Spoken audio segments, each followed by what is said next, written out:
sevdasıdır. Mavilerin deryası. Hep beraber değil.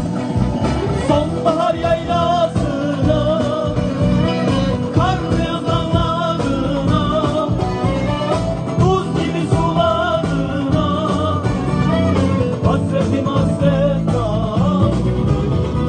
Sonbahar yaylasına, kar beyaz dağlarına, buz gibi sularına, hasretim hasret kaldı.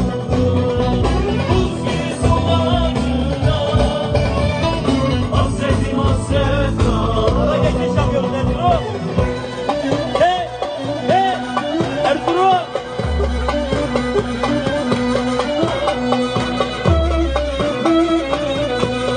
Evet.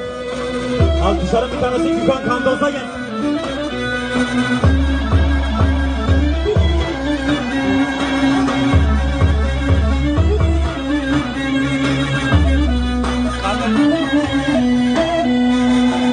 Kamerayı oyna.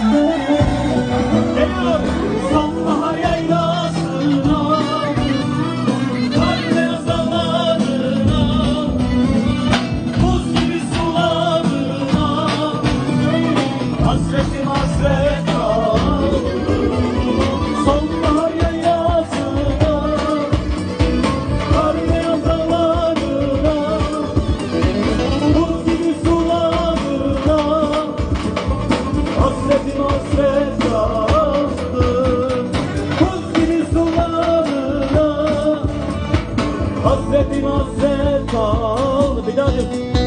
Sonbahar yaylasına, kar beyaz dağlarına, buz gibi sularına, hasretim hasret kaldı. Sonbahar yaylasına, kar beyaz dağlarına,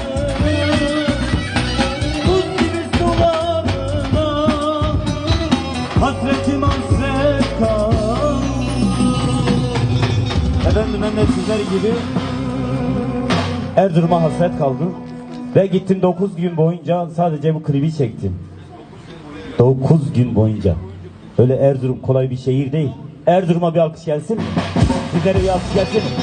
Evet, yandım hayal.